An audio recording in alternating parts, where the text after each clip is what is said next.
Jacksonville beating the Patriots. What's the X factor?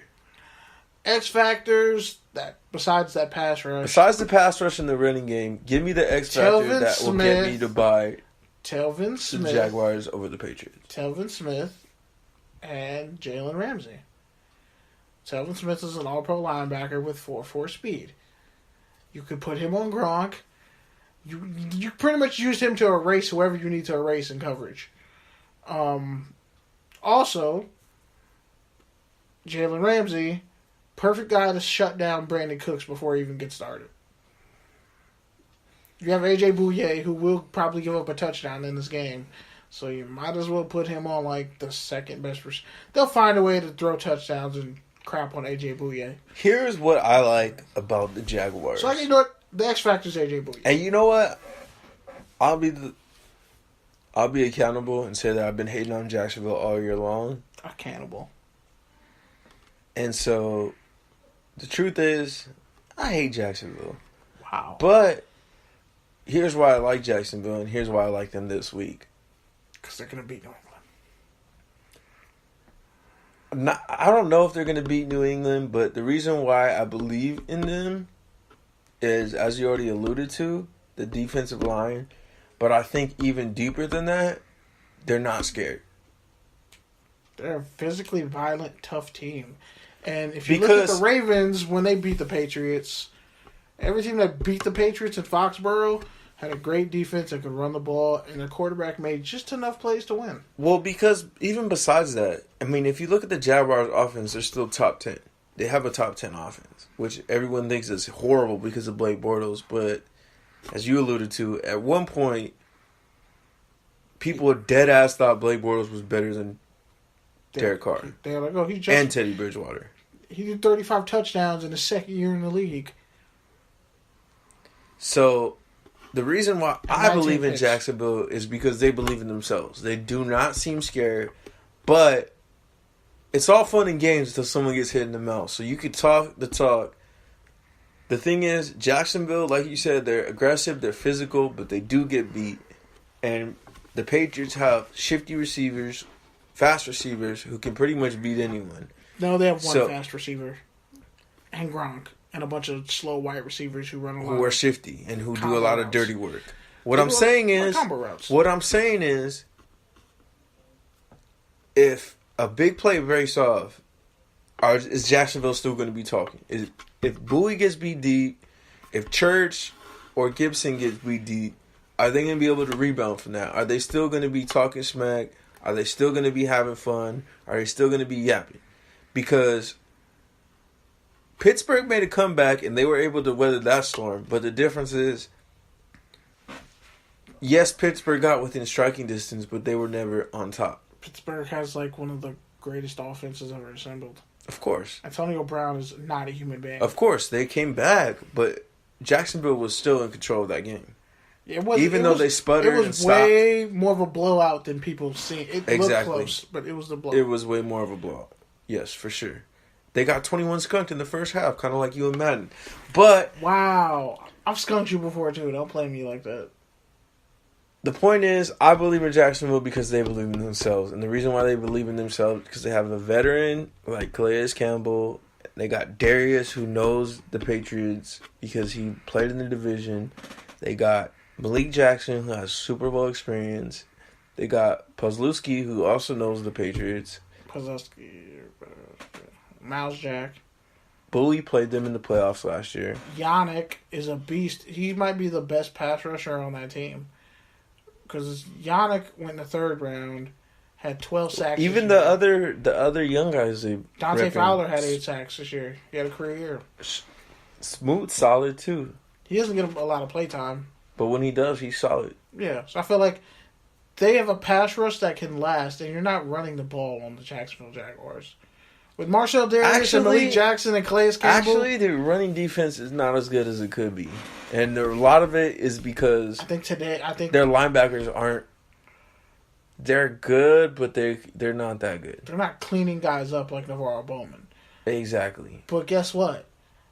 Linebackers aren't getting beat deep either. Pozlowski, he's a run stopper, but he's sorry in coverage. And Jack and Telvin Smith are better in coverage, but they can be liabilities in run game. No, Telvin Smith is kind of their transcendent player at linebacker. Yeah, but he's making tackles. He's not blowing people up behind the line of scrimmage. With that speed and range, he shouldn't be. That's why you have Miles Jack there. But Miles Jack is sometimes Pozlowski can stop the run when he's not getting flushed out. I mean, it really just comes down to... I think Dante Fowler is going to play a huge role in this game. Dante Fowler Jr. He is. Because they put him out there, you should win your one-on-one matchup. You're going against... Nate Soldier can't block everybody. So it's like, if you have him on the outside, and you have them... Well, I was reading somewhere... He has to lock down. I was reading somewhere that the Patriots left guard, I can't remember his name right now. I think he's a backup. Joe Thuney? He basically got ate up by Jarrell Casey all last week. Yeah. I didn't watch the film, but from what I read... He stole his 401k. Exactly. So, if that was... Jarrell Casey's a great player, but Jacksonville has, 3 of them. 5. The whole defensive line, if you just looked at their defense, they're like a 93. And I'm being nice when I say a 93. I want to say. But my X factor in that game is Jacksonville's receivers. Yeah. When it's cold out, is your boy Marquise Lee gonna actually catch some passes? Is Allen Hurns is hurt? Is Allen Hurns and Dede Westbrook actually gonna create some separation? I have Adi Cole, the undrafted rookie receiver, and they have Jaden Mickens, former Raider, who has to make some plays on special team. Because honestly, like you said, Blake Bortles can make enough plays for you to win as far as running, as far as throwing, putting the ball. He is going to make some mistakes, but he's going to need his receivers to really bail him out. It's going to be, like you said, like a Thielen type of reception, or he's just going to need one of his receivers to really make a play. Marquise Lee's going to have to channel his inner USC when he went against Arizona and had 327 yards receiving in one game by himself, and they still lost. I think, they lost that game. Especially if it becomes a shootout, which I don't think it will, but it could be. I think if they don't establish the run, it's not even a game anyway. Fournette cannot afford to be getting hurt, getting pulled out the game because of an ankle injury. He has to be dominant. Well, here's the thing. They tried it with Derrick Henry. Here's the thing about football too, though, is besides Fournette's a different player than Henry. Henry's great, but Fournette is better. Yeah. And even though Fournette's hurt and he got in a car accident, better offensive line, by the way. He's basically a wash with whatever Brady's doing with his finger. So I'm gonna pencil that up as a wash. I forgot what point I was gonna make before that. Totally forgot. The Patriots have great corners. This isn't the point I was gonna make, but the Patriots have great corners. So again, it comes back to Jacksonville receivers. I still don't remember what I was going to say. Deion Lewis, maybe? Nah, I wasn't going to talk about that. All right, move on, I guess. We'll talk about it when we... I'll talk about it if it comes back up. If it comes up again. Fam, I'm carrying the podcast right now. I was doing all right, but... I don't know. Stop believing in yourself. You believed more in the Jaguars than you did. I'm disappointed. Shot yourself in the foot. Low key. Oh, this is what I was going to say. To your point, you're talking about establishing the running game. But honestly, if the Patriots come out and score on the first drive, 7-0, it only takes one Blake Bortles pick to make it a 14-21 point score. Now, Jacksonville has the sort of defense that can create turnovers and create sacks to where they can come back from that. But again, it comes back to the receivers making a play, Blake Bortles making a throw, and really trying to exploit New England's corners, which is easier said than done. I think you got to expose their linebackers because they have so many injuries at linebacker. They really got to utilize Mercedes Lewis on offense because he can move the chains. He's always been a great tight end. Like at UCLA, his whole career. Did you just credit a Bruin?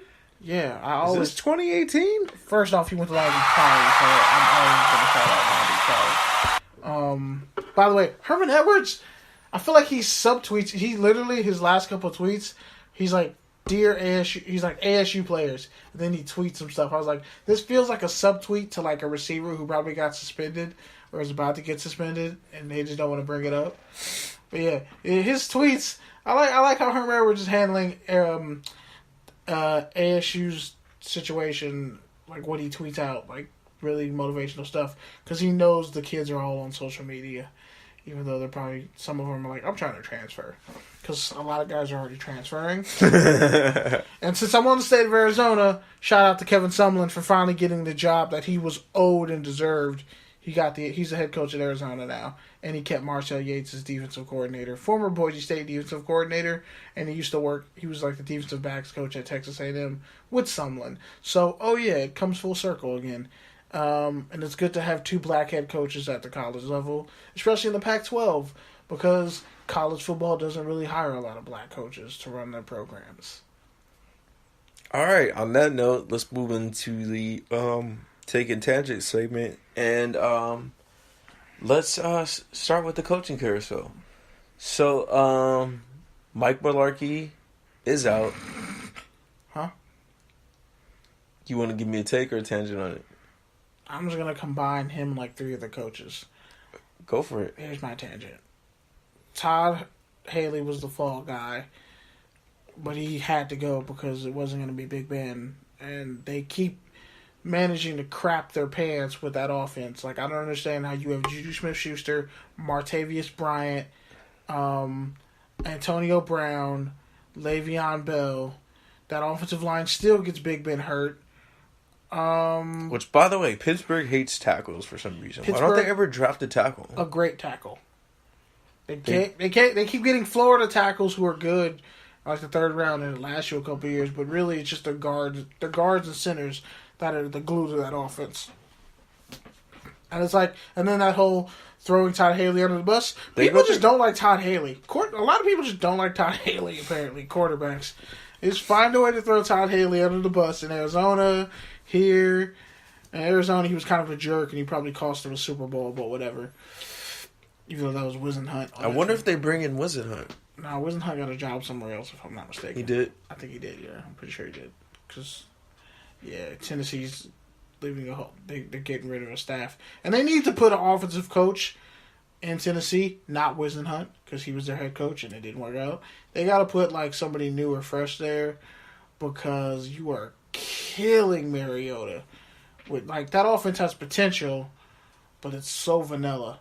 North Turner was the head coach. Or, not head coach. North Turner got hired as offensive coordinator for the Carolina Panthers, which kind of breeds nepotism because they just won't get new black offensive coordinators, even though they're there. They're usually position coaches who don't get promoted. But in this case, Mike Shula was a terrible offensive coordinator and really boring and vanilla. And he cost them a Super Bowl, more than Steve Sarkisian and more than Kyle Shanahan in the second half. So, I would like to see these coordinators, some of them just get them out of here. Stop giving them retreads as head coaches, because it's like Mularkey, it was not going to work. Munchak, don't believe it. Like, just didn't believe it. Pittsburgh, they're saying they should fire Tomlin. It's weird because... But they don't want to fire Sean Payton. Nah, man, keep them both. It's weird for me, and here's my take on it. Mularkey's just a weird situation because he wasn't that bad in Buffalo either, but he got the axe there. And now in Tennessee, he was actually decent, above average, and he's getting the axe. So he must not be a great guy, or he's just the Doug Marrone and just smarter than everyone and waiting for the next gig that's better. But Tennessee was a good job when he took it, and it is a good job now still. And they didn't really progress. They went to the playoffs for the first time in like 8 years. He wouldn't get a good offensive coordinator. Like, he's bland and vanilla. He's like Tom Cable. And by the way, Tom Cable, there was rumors. They're saying, well, if Mark Davis has a zero tolerance policy when it comes to domestic violence, why did Tom Cable get hired back when he has multiple accusations and reports of domestic violence on his jacket? And I thought that was just because it's Gruden. And also,